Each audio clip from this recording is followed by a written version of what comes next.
Hello दोस्तों, स्वागत है आपका आपके अपने YouTube चैनल नॉलेज सिस्टम में। और आज का जो वीडियो है RSCET का क्वेश्चन पेपर 30 जून 2019 का पेपर, तो बने रहिए हमारे साथ। और आज के इस पेपर में मैं डिस्कस करने वाला हूं आपके साथ 30 जनवरी 2019 का पेपर। और अगर आप इन पेपर्स को हल करते हैं तो आप एग्जाम में निश्चित रूप से आप अच्छे नंबर से पास हो जाएंगे। तो बने रहिए, कंटिन्यू बढ़ते हैं। तो पहला क्वेश्चन हम देखते हैं कि जब आप प्रोजेक्टर कनेक्ट करते हैं तो कनेक्शन विकल्प आपके लैपटॉप, मॉनिटर और डेटा प्रोजेक्टर स्क्रीन पर अलग अलग सामग्री प्रदर्शित करने में सक्षम होता है। तो इसका आंसर होगा आपका से एक्सटेंडेड।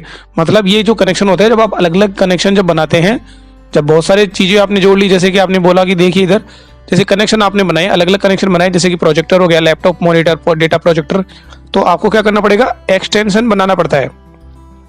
जैसे समझ गए होंगे, जैसे बिजली का एक्सटेंशन होता है ना, जिसमें आप बहुत सारी चीजें लगा दिया करते हैं। जैसे आपके पास बिजली का एक प्लग होता है, उसके अंदर आपका जैसे टीवी लगा दिया, उसमें आपने LCD लगा दिया, मतलब एक साथ बहुत सारी चीजें लगा देते हैं। तो उसी तरह का जो एक्सटेंशन बोर्ड है, जिसमें एक ही पावर से आप 3-4 जो कनेक्शन निकालते हैं, तो उसको बोला जाता है एक्सटेंशन। तो उसी तरह से क्या कहलाया जाए, extended. Second question, computer system में डेटा क्या है? तो जो इसका आंसर होगा वो होगा आपका, क्योंकि कंप्यूटर सिस्टम में डेटा क्या है, जिसमें टेक्स्ट, नंबर, इमेज और साउंड जैसे कच्चे और अनप्रोसेस्ड शामिल होते हैं। तो समझ गए होंगे, जो डेटा होता है वो मतलब होता है आपका एक तरह से रॉ मटेरियल होता है, जो कि जिसमें टेक्स्ट, नंबर, इमेज और साउंड होते हैं। अगले क्वेश्चन की तरफ बढ़ते हैं। HTTPS में S का मतलब क्या है? देखो दोस्तों, बहुत ज्यादा इंपॉर्टेंट क्वेश्चन है। सिक्योर, ये जो इसका आंसर होगा सिक्योर, बहुत ज्यादा पूछा गया है और लगभग हर एग्जाम में क्वेश्चन रिपीट हो रहा है। HTTPS में S का मतलब होता है सिक्योर। क्वेश्चन नंबर 4, जीमेल में इनबॉक्स का मतलब क्या है? तो इनबॉक्स का मतलब होता है जहां पर ईमेल, जो भी समझना, मैंने पिछले पेपर में भी आपको बताया था। तो यहाँ पर क्या है कि जहाँ पे जो ईमेल जो प्राप्त होते हैं, हमको जो मिलता है, उनको क्या बोला जाता है, इनबॉक्स। तो और भी मैं एक्सप्लेन कर देता हूँ। जहाँ पर ईमेल रखे जाते हैं वो भी आपका इनबॉक्स होता है, जहाँ पे ईमेल रखे जाते हैं यहाँ पे। तो यहाँ पे आप समझ सकते हैं कि ये जो पेपर है जहाँ पे ईमेल रखे जाते हैं, जो इसका आंसर क्या होगा, जहाँ पे ईमेल हमें प्राप्त ईमेल जो होते हैं। देखिए यहाँ पे अगला पॉइंट जो यहाँ पे दिया है, जहाँ पे भेजे गए ईमेल जो रखे जाते हैं वो कहलाता है आपका सेंड। और जहाँ पर हटाए गए होते हैं वो होता है आपका इस जो कि जंक मेल होते हैं। जिस तरह आप रखा जाता है कि ये तो स्पैम मेल, जंक मेल हो गया। और जिनको अपन डिलीट कर दिया करते हैं वो आपके थ्रैश में चले जाते हैं। THRASH, मतलब एक तरह से रिसाइकल बिन होता है। तो ध्यान रखें, जीमेल में इनबॉक्स का मतलब होता है जहां प्राप्त ईमेल रखे जाते हैं। तो ध्यान से पढ़ने की जरूरत है, क्योंकि ये लगभग देखो यहाँ पे लैंग्वेज जो है वो बिल्कुल सेम है, लगभग एक जैसे नजर आते हैं, इसलिए थोड़ा ध्यान से समझना पड़ेगा। तो समझ गए होंगे, इनबॉक्स का मतलब है जहां पे प्राप्त ईमेल रखे जाते हैं। क्वेश्चन नंबर 5, स्कूल के लिए होमवर्क, बच्चों के मनोरंजन, सोशल मीडिया आदि घर पर कंप्यूटर के कुछ उपयोग हैं। सेकंड ऑप्शन है कि स्मार्ट क्लास, ऑनलाइन शिक्षा और डिजिटल लाइब्रेरी भी शिक्षा के कुछ अनुपयोग हैं, उपयोग हैं। तो दोस्तों एक तरह से आप देख सकते हैं कि ये दोनों बातें बिल्कुल सही हैं। वक्तव्य 1 भी सही है और वक्तव्य 2 भी सही है। तो इसका आंसर क्या हो जाएगा, ए, मतलब पहला विकल्प और दोनों विकल्प दोनों सही हैं। क्वेश्चन नंबर 6 कि कौन सा प्रिंटर दस्तावेज या छवि को प्रिंट करने के लिए प्रिंटर शीर्षे स्याही स्प्रे करता है? तो इसका आंसर होगा आपका, देखिए एक बार इसमें बता दूं कि छवि को प्रिंट करने के लिए शीर्षे स्याही, देखिए मोडेम भी नहीं होता, लाइन प्रिंटर भी नहीं होता, लेजर प्रिंटर भी नहीं होता। तो जो स्प्रे करने वाले जो प्रिंटर होते हैं वो तो आपके डॉट नेटवर्क होते हैं। इनमें से कोई विकल्प है ही नहीं इसमें से। तो आंसर क्या होगा, उपरोक्त में से कोई नहीं। अगला क्वेश्चन है DPI का पूर्ण नाम है डॉट पर इंच, मतलब यहाँ पे देख सकते हैं डॉट प्रति इंच, जैसे कि यहाँ पे स्क्वायर वो दिया हुआ है। तो यहाँ पे जो इसका आंसर होगा DPI, मतलब डॉट पर इंच।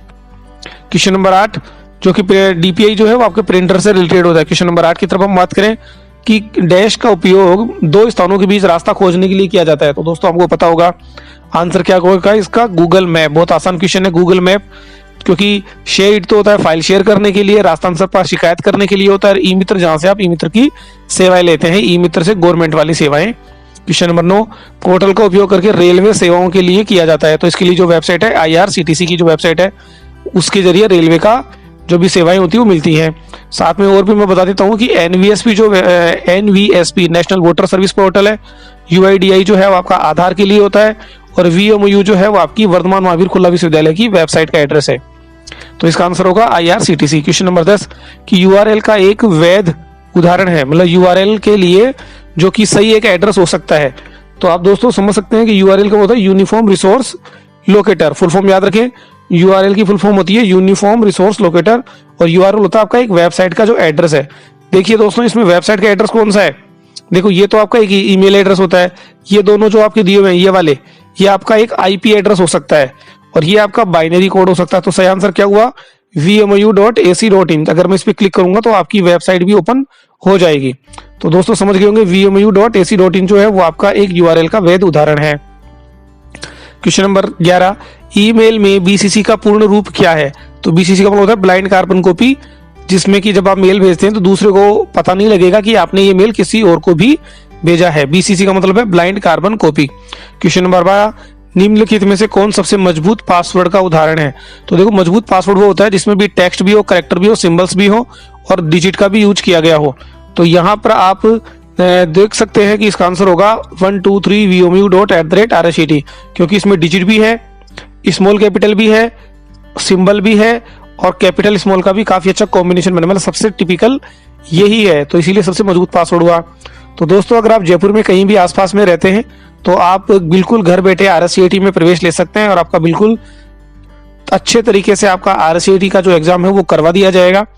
और अगर आप इसके लिए जो संपर्क कर सकते हैं स्क्रीन पर, जैसे कि मेरा नंबर यहाँ पे दिया हुआ है 7976271752 पर आप कॉन्टेक्ट करें तो आपको RSCAT का जो कोर्स है वो घर बैठे भी करवाया जा सकेगा, आपका एडमिशन हो जाएगा और इसके लिए ऑनलाइन क्लासेज आपको प्रोवाइड की जाएगी। तो दोस्तों बढ़ते हैं अगले क्वेश्चन की तरफ कि निम्नलिखित में से कौन सा साइबर खतरे का प्रकार है? तो दोस्तों आप समझ गए होंगे ये क्वेश्चन भी बार बार रिपीट हो रहा है। आंसर है इसका वायरस, ट्रोजन हॉर्स और स्पाईवेयर, क्योंकि ये एक तरह से खतरे होते हैं। क्योंकि ये देख सकते हैं प्ले स्टोर वगैरह, ये तो प्ले स्टोर होता है जहां से अपने एप्लीकेशन डाउनलोड करते हैं। क्रोम, फायरफॉक्स, एज जो है ये आपके ब्राउजर है, HTTP ये आपके प्रोटोकॉल्स हैं। तो सही आंसर क्या होगा इसका, वायरस, ट्रोजन हॉर्स और spyware. Question number 14, MS Excel 2010 में पाठ स्ट्रिंग की लंबाई को ज्ञात करने के लिए किस सूत्र का उपयोग किया जाता है? मतलब लंबाई ज्ञात करने के लिए जो होगा लेन मतलब लेंथ, जो भी आपने इनपुट दिया है उसकी लेंथ की ज्ञात करने के लिए क्या करेंगे, लेन।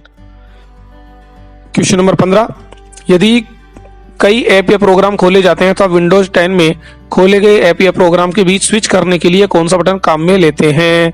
तो देखिए दोस्तों यहाँ पे प्रोग्राम के बीच स्विच करने की बात हो रही है, मतलब एक साथ अगर आपने बहुत सारी विंडो खोल रखी है तो उसके लिए अपन क्या काम मिलेंगे, टास्क व्यू, जहाँ पे आपको एक साथ सारे जो टास्क है वो नजर आते हैं, जिनमें से आप किसी भी एप्लीकेशन में डायरेक्ट मूव कर सकते हैं। क्वेश्चन नंबर 16, विश्वविद्यालय में छात्र के शुल्क को ऑनलाइन जमा कराने के लिए कौन सा विकल्प सबसे उपयुक्त है? तो इसका जो आंसर होगा वो होगा आपका डेबिट कार्ड, क्योंकि आप समझ सकते हैं आधार कार्ड, परिवार कार्ड और राशन कार्ड, इनसे कोई फीस जमा थोड़ी होती है दोस्तों। तो इसके लिए सही आंसर क्या होगा students, debit card. Question number 17, MS power point में स्मार्ट आर्ट ग्राफिक्स किस में उपलब्ध होता है? देखिए स्मार्ट आर्ट ग्राफिक जाहिर सी बात है हम कुछ चीजों को इंसर्ट करना चाहते हैं, तो जो इंसर्ट करने वाली चीज किस में होगी, इंसर्ट टैब में, जबकि ग्राफिक टैब तो ऐसा कुछ होता भी नहीं है। और दोस्तों डिजाइन टैब, एनिमेशन टैब और ग्राफिक टैब जो है वो पावर पॉइंट के हैं, और यहाँ पे स्मार्ट आर्ट ग्राफिक जो है वो इंस्टॉल करने के लिए हमको क्या लेंगे, इंसर्ट टैब, मतलब क्योंकि हमने ये चीज इंसर्ट करनी है। समझ गए होंगे दोस्तों इंसर्ट टैब। क्वेश्चन नंबर 18, अगर हम किसी जॉब की तलाश करना चाहते हैं तो कौन सी वेबसाइट काम मिलेंगे? तो दोस्तों आप समझ गए होंगे कि यहाँ पे इसका आंसर होगा monster.com, naukri.com। इस तरह की जो वेबसाइट है वो जॉब की तलाश की आपकी जो पूर्ति है वो करती है।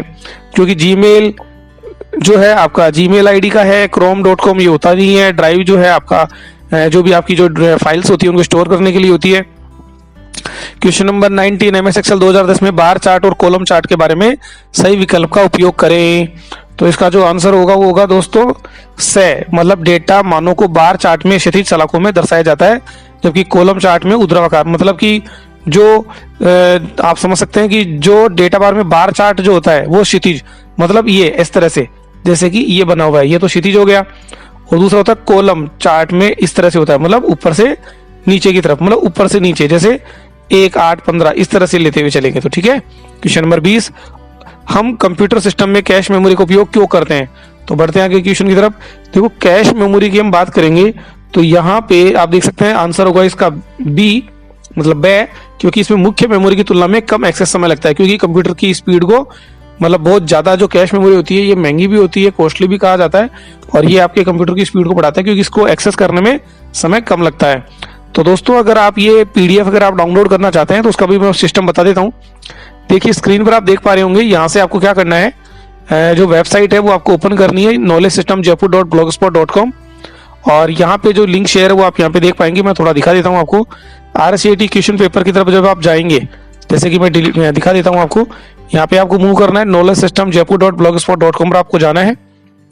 और यहाँ पे जाने के बाद आप जब जाएंगे तो यहाँ पे स्क्रीन पर आपको नजर आएगा RSCAT क्वेश्चन पेपर। तो ये जो है वो मेरा इंस्टीट्यूट है नॉलेज सिस्टम के नाम से, जहाँ पर आप RSCAT में घर बैठे प्रवेश भी ले सकेंगे। और यहाँ पे आपको बहुत अच्छी सुविधा के साथ आपको कंप्यूटर कोर्स करवाए जाएंगे अलग अलग तरीके के। RSCAT उस पर आप जाके और यहाँ पे आप देख सकते हैं RSCAT के जो सारे पेपर्स हैं वो आप इजीली यहाँ से डाउनलोड कर सकते हैं। तो आज का जो पेपर है वो मैंने यहाँ पे अभी डाउनलोड किया है 30 जून 2019 का, जिसके बारे में हम अभी डिस्कस कर रहे हैं।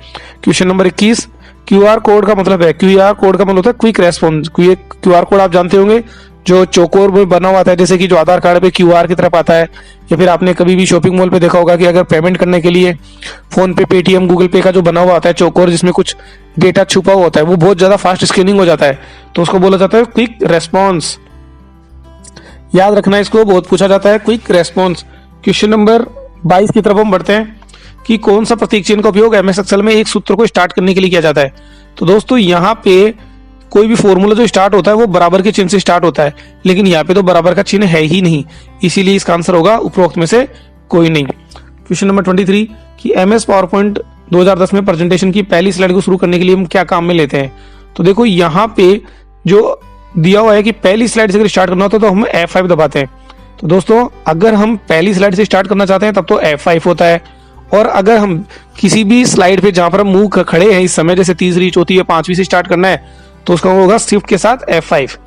तो अभी यहाँ पे पहली स्लाइड की बात कर रहे हैं तो सही आंसर होगा इसका F5। Question number 24, MS word 2010 के रिबन में सही टैब का उपयोग करें।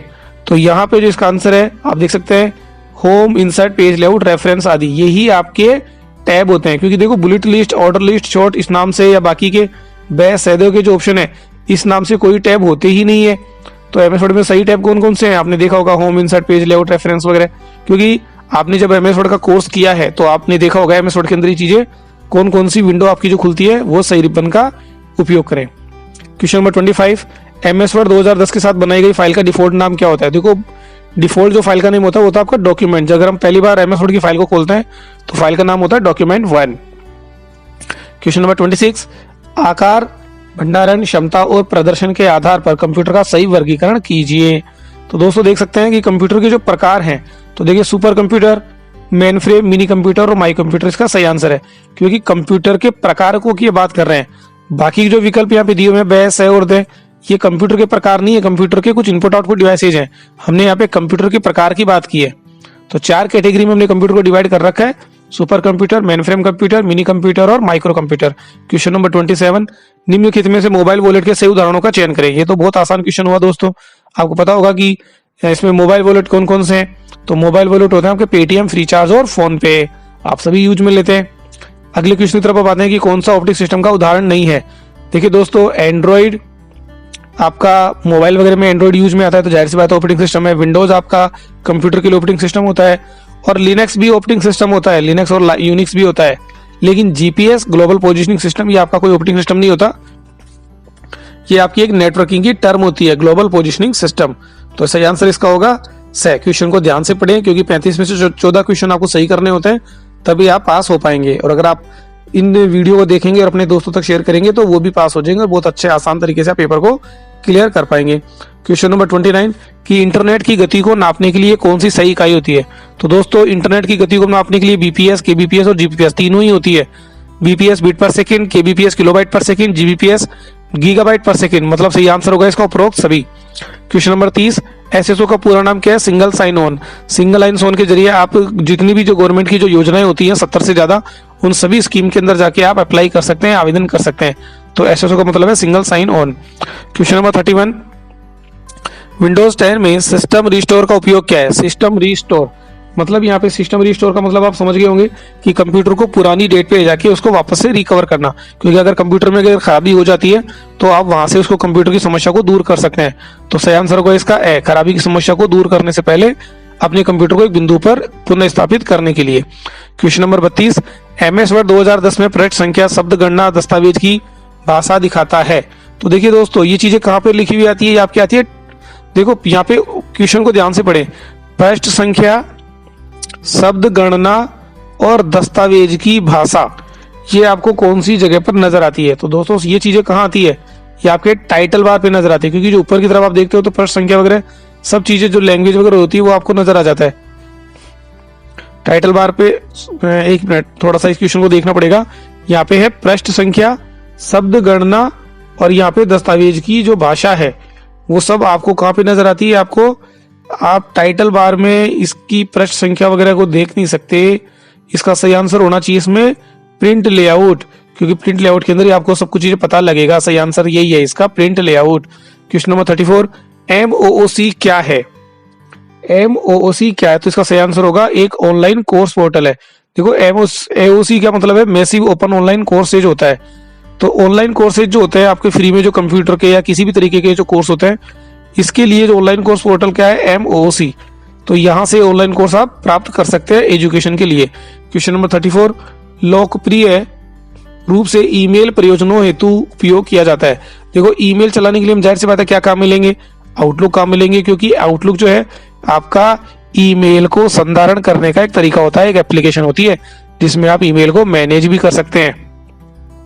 बाकी ईमेल से रिलेटेड ये MS आउटलुक होगा, न कि वर्ड, एक्सेल हो या पावर पॉइंट। क्वेश्चन नंबर 35 और लास्ट क्वेश्चन है, कौन सी फाइल का एक्सटेंशन वाली फाइल को जीमेल के रूप से नहीं भेज सकते हैं।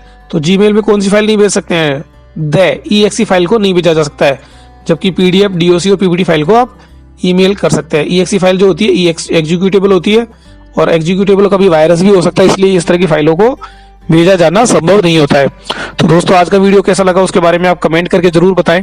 चैनल को सब्सक्राइब करना ना भूलें, अपने दोस्तों तक शेयर करें। तो RSCT के इसी क्वेश्चन पेपर की जो सीरीज है उसमें बने रहिए हमारे साथ। और आज का जो पेपर था 30 जून 2019 का, वीडियो को डाउनलोड करना मैंने बता दिया है। और आप किसी भी तरीके के कंप्यूटर कोर्स करना चाहते हैं, या फिर अगर आप जयपुर के कहीं आसपास में रहते हैं, तो RSCT में आप प्रवेश लेने के लिए मेरे नंबर पर आप मुझे कॉन्टैक्ट कर सकते हैं। 7976271752। आपका घर बैठे RSCT में एडमिशन कर दिया जाएगा। ओके दोस्तों, थैंक यू।